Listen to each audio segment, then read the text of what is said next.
Hi, I'm Andy LeGrand, and you're listening to the 10th episode of Knox Guitar Box. Today I'll share my conversation with Jess Kerber, and also a few of her songs. Jess is a singer-songwriter at Berklee College. She's also the daughter of Pat Kerber, my first classical guitar instructor. I've known Jess since she was 3 years old, and to hear her sing and create music of her own is, to me, surreal and exciting. But first, our composer spotlight, sponsored by FlintMerrillMusic.com. We extend an open invitation to share compositions and arrangements with our listeners via this podcast. If you compose or arrange music for the guitar, please consider sending us your music to review. We would love to hear it. Today we will feature a new composition by Knoxville's own Ben Kreider. Let's listen to Ben Kreider as he plays his original piece, The Marionette.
Sheet music is available at FlintMerrillMusic.com. Now on to Jess. Hello. Hey Jess, how are you? I'm pretty well. How are you? Good. Thank you for agreeing to talk. Yeah, thank you for asking me. I'm excited to start gearing up again with music and things. And we're actually getting back into live performances ourselves. I had a show booked in the Covington area, if you remember that at all, in Louisiana. I don't know where you're from. Where are you from, actually? I'm from Atlanta, but I spent a lot of time in Louisiana because of school there. So yeah, cool. But I had a show booked there for next month, but I was a little worried. It was an indoor show, so we just pushed it back again because it was supposed to happen last April, and then it was pushed to August, and then it got pushed to now, so it'll get pushed back a little bit more. Yeah. Are you in Boston now, or are you in Louisiana? I am. I currently live in Boston. I'm actually in Rhode Island right now, but I'm up here. You took advantage of the downtime and made an album. I did take advantage of that. Yeah. Everything kind of came to a halt, and I didn't have to spend all my time like riding the subway back and forth to school. It just gave me all this ample time just to be able to sit down and decide what to weed out and everything. And my boyfriend, he's a musical partner of mine as well. I played on his album that's coming out this summer, and he mixed this album. And I'm actually finishing up another album right now, which was all COVID, all written COVID, all recorded COVID. We recorded it in my boyfriend's apartment, his living room. Okay, And wow. So you've been busy. I have. Yeah. So this album that just came out was Any Other Way, right? Yeah. Hmm. Your voice and your style are your own for sure, but there are ties to things that I enjoy Wonderful. with music. But I have some favorites on that album. I'm just going to tell you what they are. You can tell me a little bit about them if you want. Yeah, I'd love I like that kind of stuff. Lost in October, hands down, is probably my favorite. to. Cool. Probably, It's an uppity one. I think that's a lot of people's favorite from what I've heard. Yeah. yeah, I mean, I like it. I don't know if it's that or the guitar playing or the lyrics. I mean, Yeah, so it's a relationship song, kind of maybe just about like starting a relationship with somebody, a romantic relationship, and kind of getting kind of caught away in the sparkly parts of it and things like that. You are listening to Jess Kerber's Lost in October.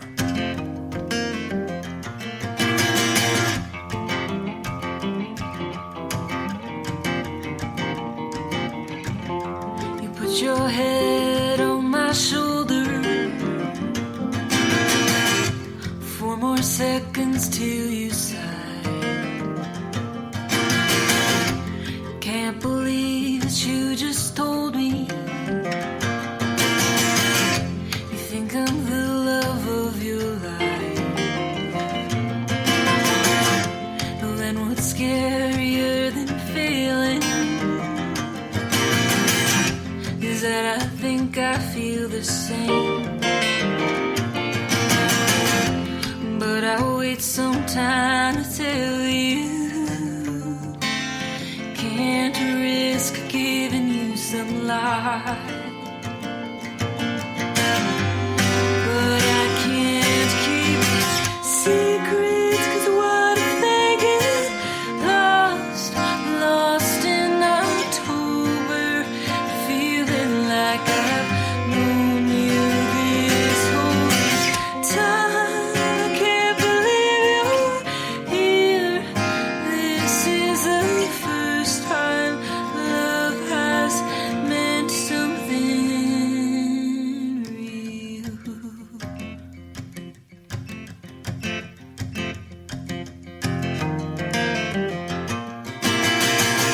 Should I first say just one quick prayer, or act like I don't know no God? Which one will make me feel better, as I'm telling you that I love your name? Maybe I'll just look away.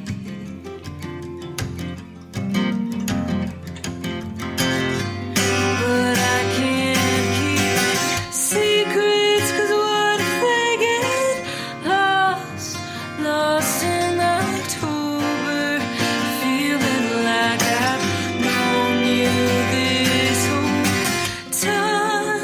I can't believe you're here.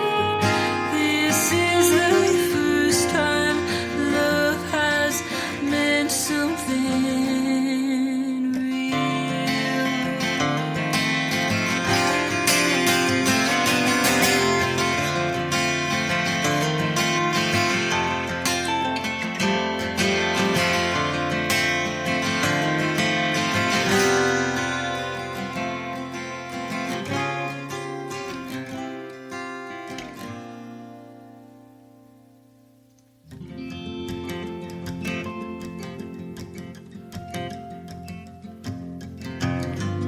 But I can't keep secrets, 'cause what if they get lost, lost in October, feeling like I've known you this whole time. I can't believe you're here.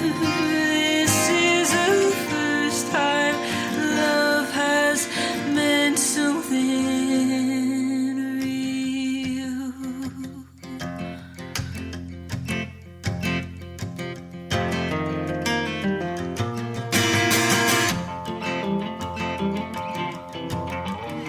Happening also, one more thing, I guess kind of just in the kind of like magical time of autumn, which is very like just kind of everything's kind of brisk and cool, and it's very fun to have a new love in that time. Yeah. I like Annabelle's Room, but I like Carolina Girl, which I think you released as a single as well, correct? I did. Yes, all three of those were singles. Okay. Yeah, so Annabelle's Room I actually wrote for, I believe it was a midterm project in my second semester at Berkeley for a lyric writing class I was in. And I got the title from, I was at a sushi restaurant and I just kind of overheard somebody, they said it was like, they said Annabelle's Room or something. I just thought it was kind of neat. So I just kind of stole what they said, and that became the title of the song. And it's lyrically, it's about like within the song, the story of the song, it's about writing something like kind of a secret down on a note and hiding it somewhere, but you like somewhere that you would hope that a certain person would find it.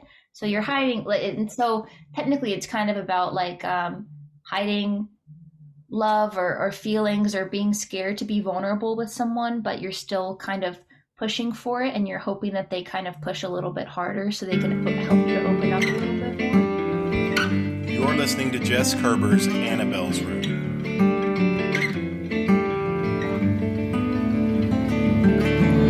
It is gone, it's gone away. I've hidden it so far, deep in Annabelle's room.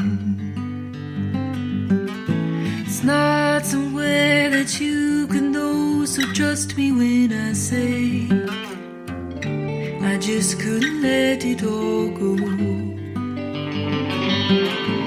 What if you just did find out that's why your eyes won't look near? Yet it's not like everyone can tell.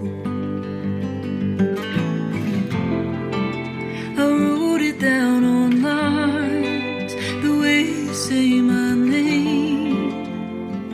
I just couldn't fake it. Too bad I'll never show. Feelings come and go, and you wouldn't believe it.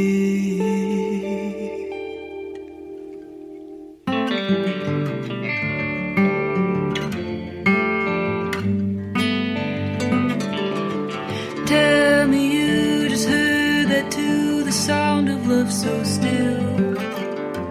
Must be from Annabelle's room. My fears have turned from gray to green. I think you just found out. That's why your eyes won't look near. My mind burns slow, lines blur and hold, that you just couldn't fake it.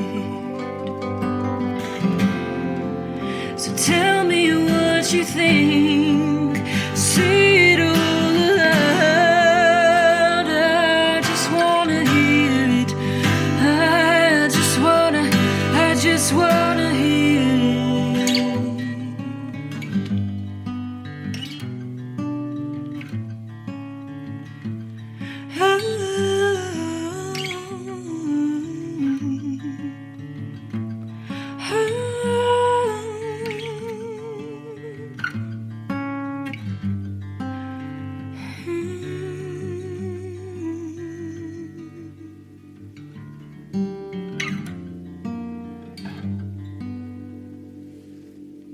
It's folded now, you put it down. I hear it in your smile, but I won't dare to even see.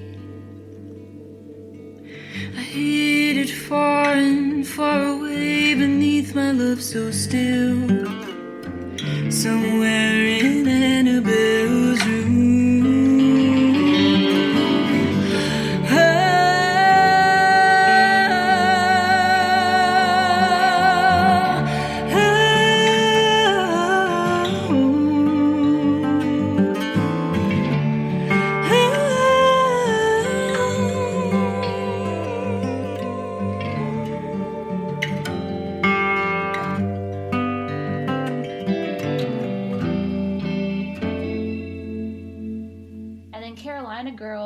I wrote, I believe it was almost 2 years ago now. I was on a trip with my best friend in Asheville, North Carolina.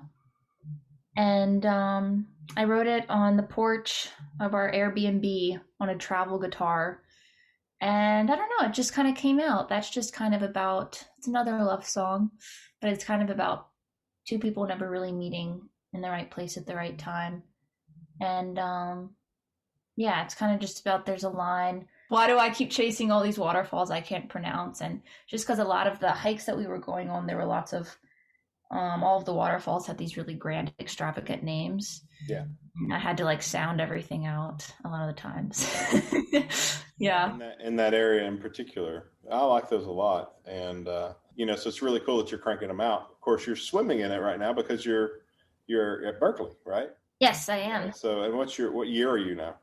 I am in my 7th semester, so I'm just nearing the end. I'll finish next fall. Okay. Yeah, which happened so insanely fast. Did you do online with Berkeley when they? Yes, I have been completely online since last spring. And thankfully we just got an email the other day saying that we will be in person in the fall, which is, I'm so excited about. I was hoping to have one more semester in person, so fingers crossed that kind of sticks out, because of course we don't really know what's going to happen until we get there. Yeah, Berkeley, just in terms of swimming in it, I've definitely had it's definitely a very weird experience. I mean, there are about 6,000 kids in the whole school, which is a pretty small school, but it's 6,000 music students. It's like a 6,000 person music department, which is out of this world. And it's all these kids that want to do exactly the same thing that you want to do.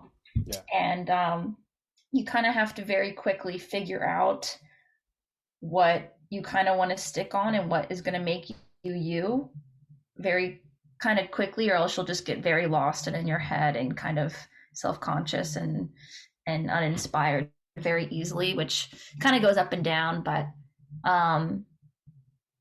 it's definitely a beautiful place to grow and become your own person. And there are really so many people so many teachers I've met a few in particular that have been such supportive people to me. And it is just really like an extra little place to spend a few more years figuring out what's going on. And then you're thrown into the adult world, plus the adult world of being a professional musician, which is terrifying, as I know you know. Yeah, but so you're in the songwriting program there. Is your major songwriting, or is your focus songwriting? Yeah, so when I graduate, I'll get a degree in songwriting. So that is my major, and I also minor in music production. I think the actual title for it is recording for musicians or something like that. But okay. Yeah, so that's been my main focus is all the technicalities of songwriting. I've had quite a bit of time to really focus in on my own thing. I think just the kind of I've definitely discovered quite a few friends that I think a lot of in that program, and yeah, it all is what you make of it. You're definitely what I would consider a folk songwriter. Yeah, songwriter, Americana folk singer-songwriter, mm-hmm. And that's a style that I gravitate towards. Mm-hmm. And but the guitar, of course, is a very attractive part of that. Who are your influences? No, I want to let you know something. Two things. One, I know your father, right? I know that. I know the guitar element there because he was my instructor. But I think I know your influences. I want to see if I'm right. But I'll start with your dad, because I know he probably showed you some pointers on the guitar as you were growing up.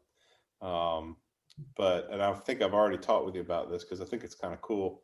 Growing up in a house with someone who knows so much about an instrument or music, your mom as well, Yes. Mom is a vocalist, and Mm-hmm. they know so much about it, and then you're just there and you have a choice where you can grab onto it or not, whether you accept their guidance or not.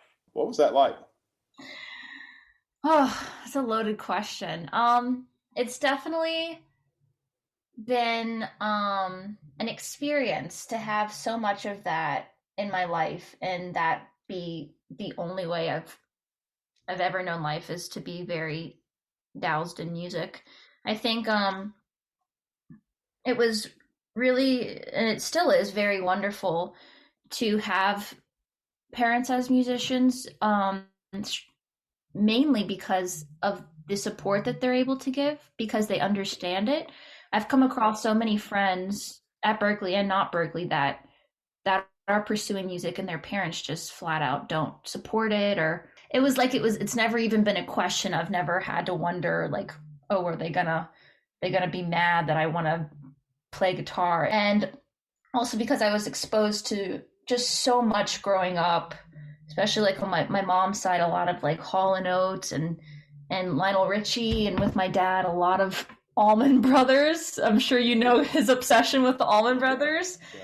And also just growing up with my dad being who he is at Southeastern, being able to go to like ensemble rehearsals and being backstage for performances, and his All Styles Guitar Night Festival, the Guitar Festival, and especially a huge influence from that, because my dad was so immersed in it, is the pianist Bill Evans, because he went to Southeastern, and they have the Bill Evans Fest, and my dad would always say, like, and we'd be in his office and he'd be like, Bill Evans could have practiced in here.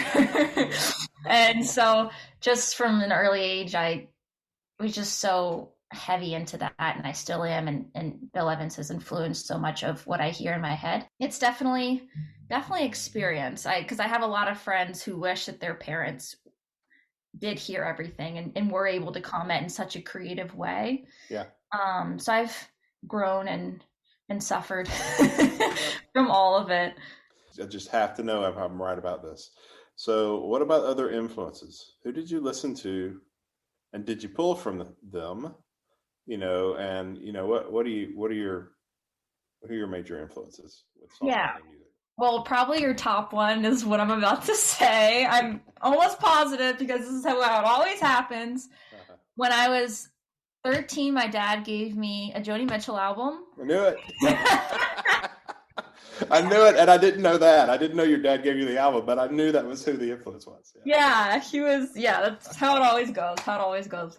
But he was cooking dinner one night, and I had like this little CD player, and he gave me Blue, which I believe Little Green is on. Blue. I could be wrong. But her song Little Green, that's about her daughter that she gave up for adoption. I just remember I listened to it for the first time, and it just like hit me how big it is. The story, her artistry, her creativity, and from then on I was just obsessed, and that was kind of how I started everything, because all of her songs, she has like 50 plus tunings that she wrote songs in. Mm-hmm. And so that was just from the very beginning how I started, like being months into playing guitar. I just started with the alternate tunings, and all my songs are written in alternate tunings. Yeah, so Joni, like I said, Bill Evans. I don't believe that the Allman Brothers come out in my music a lot, but I'm sure it's somewhere in there, because I listened to them so very much. And related to the Allman Brothers, you might be familiar with Tedeschi Trucks Band. Oh yeah. Yeah, I discovered them in 2014 or something like that. And I was just instantly captivated. I've seen them like 5 times, because they always play in the South. And yeah, Susan Tedeschi's vocals have so much influenced me, just her power.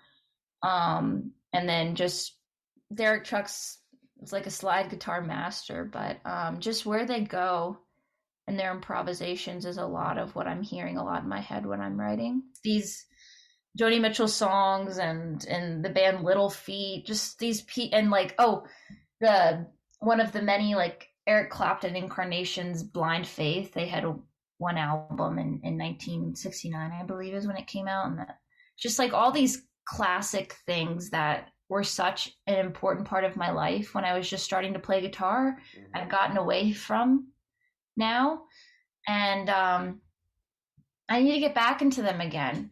I feel like it can be a little hard for me emotionally to go back and listen to them because they harbor a really nice space to think about all those hours I spent locked in my room just playing guitar. Your songwriting process. Now, I'm going to preface this with this. I know you're in school, Mm-hmm. and there is a mechanical aspect to songwriting. And there's a process to, do I have enough diversity in the lyrics here? Do I have enough diversity in this? Does the chorus do contrast? Does the, just all these things. But stripping all that away, how do you prefer to write a song? Yeah. Touching on the processes, I don't use any of those. Okay. I don't think any of the techniques that Berklee has really given me in terms of songwriting have altered my songwriting. I think more than anything through Berklee, it's been performing songs each week and getting critique on them from my teachers has helped me more than anything. And that's the most I've gotten out of the program and what I've really enjoyed. You are listening to Jess Kerber's Carolina Girl.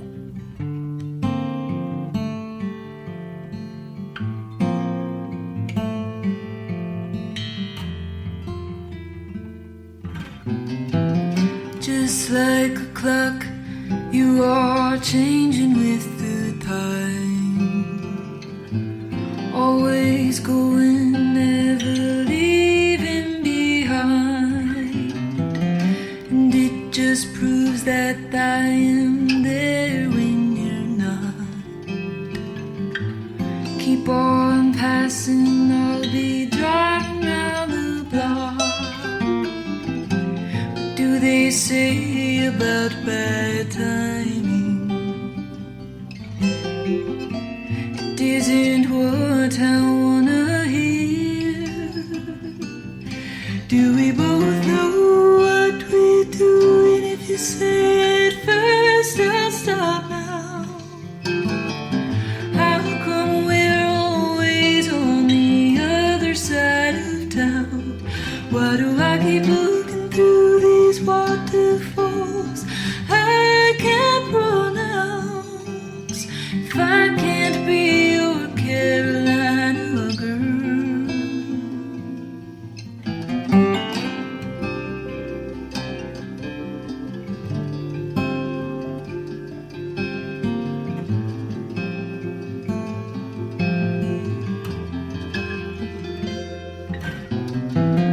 Our hands will shake if I open up my eyes.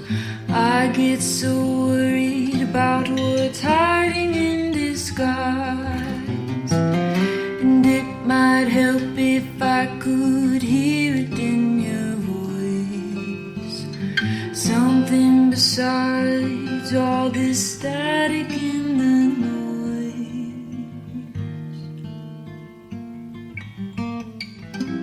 What do they say about bad timing? It isn't what I wanna hear.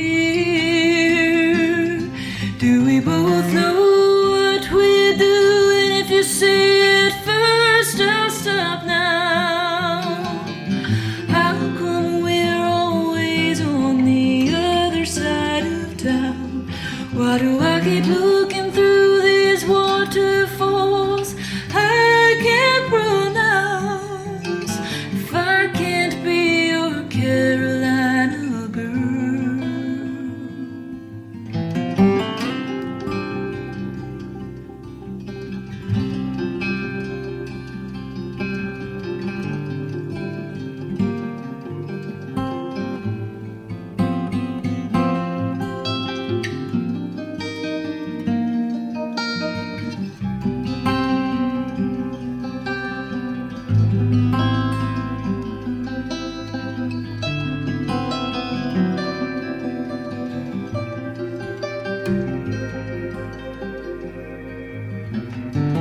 Just like a clock, you are changing with the time. Always going, never leaving behind.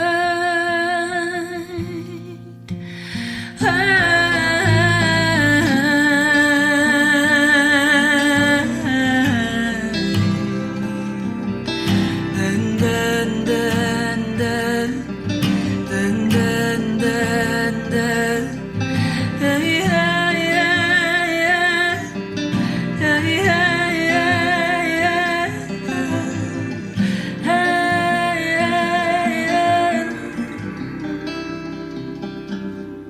about this new album that you're talking about. What's for COVID? So my mind goes dark when you say that. I don't know what you're thinking. What do you think? Yeah, so it's 10 songs, and they were all written during COVID. A lot of which time I spent alone in my apartment because my 2 roommates had left. This album I'm so very excited about it.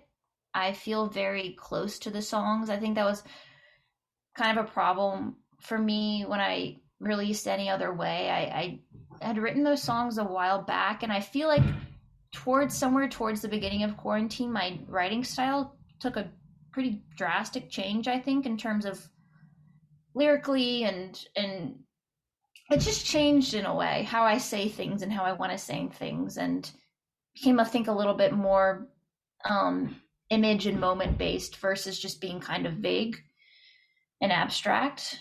And so I didn't feel very close to the songs of Any Other Way when I released it. So it was a little hard for me to release it, because it's always the fear. You're like, oh, I don't want someone to think that this is the best I can do, because it's not.